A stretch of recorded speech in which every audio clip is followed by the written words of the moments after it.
O Brasil tem hoje mais de 15 milhões de pessoas que se declaram vegetarianas. Esse dado corresponde a 8% da população do país. E Porto Alegre, olha só, Chico, está entre as cidades com mais vegetarianos, cerca de 85 mil pessoas. É isso aí, mas vale reforçar que vegetarianos e veganos, mesmo com interesses em comum, são grupos distintos. Os adeptos ao veganismo não utilizam qualquer produto de origem animal ou que seja testado em animais.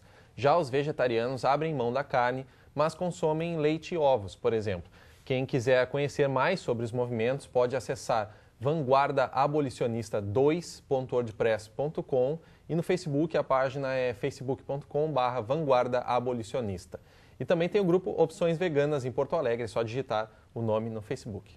E para conversar mais com a gente sobre esse assunto e nos trazer outros exemplos de como os movimentos pelo veganismo e pelos direitos dos animais que utilizam a internet, que nós recebemos aqui no estúdio Fernando Pereira. Ele é filósofo e membro do grupo Princípio Animal. Também com a gente Eliane Lima, psicóloga e ativista. E ainda Juliano Zapka, publicitário e ativista. Olá, sejam todos bem-vindos à Conexão. Obrigado, boa tarde. Tudo bem? Fernando, primeiro eu quero saber como é que surgiu na tua vida essa história de ser vegano e como é que foi, assim, também se adaptar a essa nova realidade? Olha, foi justamente através das redes sociais. No caso, foi ali por finalzinho de 2004, com a questão do Orkut, né? Que eu acho que a maioria de nós ali se conheceu pelo Orkut e o Orkut fez essa conexão. Então, a gente começou a ter conexão com o pessoal do Rio de Janeiro, de São Paulo, da Bahia. E através dali a gente começou a se unir, sabe, trocar ideias e tudo, com as questões mais assim particulares de cada estado, né? E no caso, eu comecei a ver por algo que eu já sentia. Então assim, eu era da proteção animal, no caso de cachorros, gatos de rua, mas eu sempre senti algo a mais nessa questão do que a gente chama de direitos animais. Então, através do Orkut, um dia eu cheguei lá, olhei uma comunidade, de repente tinha Começou a buscar informações? Eu comecei a ver, ter informações, me aprofundei e me tornei vegano. Hoje eu sou vegano. Isso tem quanto tempo? Há uns 6 anos. Uns 6 anos já. E no teu menos. caso, Eliane, como é que foi? Assim, Bem, também foi pelas redes sociais? Não, ou já porque tem eu mais sou tempo? há muito tempo não existia nem internet, né? 1987. Quando a gente falava que era vegetariano, que era a minha opção originária na época, as pessoas não faziam cara feia, elas não entendiam o que a gente estava falando. Existia só um restaurante vegetariano em Porto Alegre, que era a Macrobiótica, então a gente se juntava um pouco em guetos, porque era difícil conviver, né? Seja por questões práticas, de falar de alimentação, de encontrar opções de alimentação, fora desses grupos. E eu não sou só psicóloga, eu sou socióloga. E lá pelas tantas, eu percebi com o olhar já de pesquisadora que tinha alguma coisa mudando, né, na sociedade. Que o meu vegetarianismo, ele estava mais fácil de acontecer. E aí eu comecei a participar, antes mesmo do Orkut, de grupos de Yahoo, desses grupos... Fóruns, né, de discussão. Exatamente. De ações ligadas aos animais. E ali eu já idealizava, comecei a idealizar, eu queria investigar se isso que eu estava vendo na sociedade, se era realidade, se estava mais fácil ficar vegetariano, se tinha uma mudança cultural em curso, né? E propus, na ocasião, uma pesquisa qualitativa, onde as pessoas me mandaram vários questionários respondidos, onde eu perguntava uma das questões, por que tinham se tornado vegetarianos, como é que tinha sido, se tinha sido fácil, tinha sido difícil, enfim, se era vegetariano, vegano.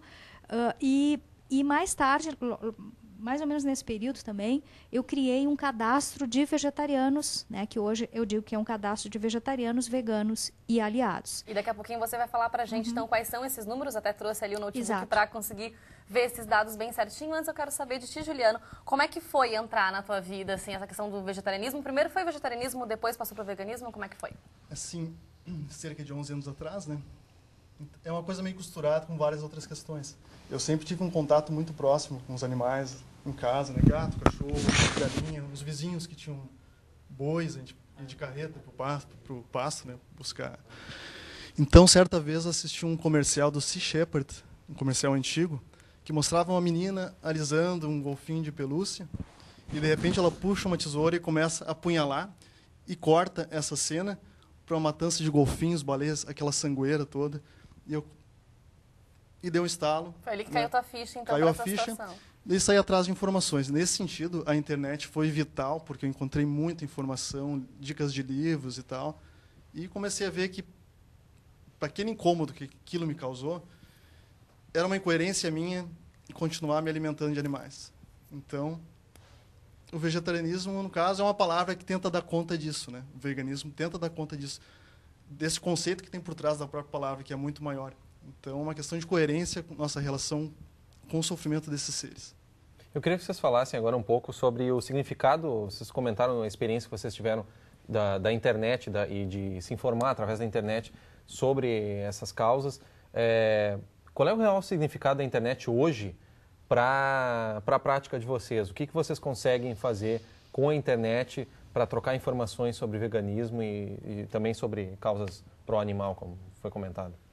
Olha, nós temos vários sites muito interessantes, né, com muita informação boa.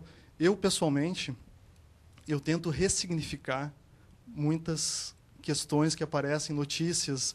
Por exemplo, esses tempos em Pelotas, tinha lá um congresso do pessoal mostrando sobre o pessoal que tem criação de ovelhas, né? Então tinha uma plateia, tinha 3 corpos de ovelhas pendurados, uma entidade muito distinta do Estado ali, com um cara mostrando como se fazia cortes cirúrgicos numa perna. Então a gente pega essa notícia, né, que está com um certo glamour de determinado local, a gente traz para uma rede social e toca uma bolinha, como diz o Márcio Bueno, né, uma bolinha de ping-pong na ideia das pessoas. Ó, dá uma ressignifica aquilo, trazendo a questão para perto do que realmente está acontecendo ali. Fazer refletir. Estamos ali, ó, realmente um corte cirúrgico, incentivado por entidade distinta, com uma plateia assistindo, 3 corpos pendurados, né? Então, voltando à questão dos termos, né? Como diz a Eliane, a gente não pode dar tanto poder às palavras. O veganismo, o vegetarianismo tenta dar conta de todo esse conteúdo que tem por trás. Então, nesse ponto, a gente difunde, a gente vai ressignificando, vamos... E conseguem atingir um número maior de pessoas também, Fernando. Ainda em relação à internet, ela é vital assim, para a luta de libertação animal, porque a gente consegue assim mobilizar as pessoas, né? Então, por exemplo, no Facebook, temos, por exemplo, uma votação na Câmara, na Assembleia, que nem está acontecendo sobre a proibição de cães de guarda. A gente faz uma mobilização na rede e a gente consegue ativistas para ir lá pressionar toda essa questão política, sabe? A gente consegue através da rede. Então, aquilo que eu falei sobre o Orkut, se não fosse as redes sociais, o movimento acho que não seria como ele é. E assim como a Eliane comentou anteriormente, né? Quer dizer, você viveu numa outra fase que isso não existia ainda e consegue perceber essa mudança mesmo e que hoje vocês conseguem atingir um maior número de pessoas e até ter mais adeptos também a essa ideologia. É acelerado agora, né? Essa possibilidade de tomar esse conhecimento, porque assim, é um hábito, falando do uso que nós fazemos normalmente dos animais, seja na alimentação, seja no vestimento e em tudo, né? Testes em animais, transporte, esportes, né? Isso é condicionado, não é algo pensado. Eu sei o que eu estou fazendo, é inconsciente. A gente faz isso antes mesmo de nascer. Agora, com a internet, a gente permite, como o exemplo que o Juliano deu, de tirar esse condicionamento cultural sobre esse fato simples. A gente desnaturaliza um ato que seria... vou ensinar como que faz uma incisão sobre esse animal. A gente traz o olhar mais crítico, possibilitando que as pessoas se descondicionem. Agora, pensando na questão mais prática, é muito acelerado. Já está sendo fundado, inclusive, no Brasil, um partido político ligado à causa animal e acredito que vai ser rápido a adesão das pessoas quando ele estiver mais constituído. Tem esse cadastro, tem vários sites, ainda existem os grupos, né, de discussão. Então, as pessoas, antigamente, no meu tempo, era difícil a gente ser vegetariano. Agora eu já vejo uma inversão. Há situações em que as pessoas dizem assim, se desculpando, não, mas eu nem gosto muito de carne, né? Então, está invertendo porque inclusive a questão da proteção animal, que não é necessariamente radical quanto à exploração. Eu já vi o contrário. Não, eu tenho 5 cachorros. Eu adotei 5, eu adotei 4. Competição de quanto as pessoas conseguem proteger os animais. Tá certo. Bom, a gente vai agora para um rápido intervalo e daqui a pouquinho a gente continua falando sobre o movimento vegano na internet. Não saia daí, nós já voltamos.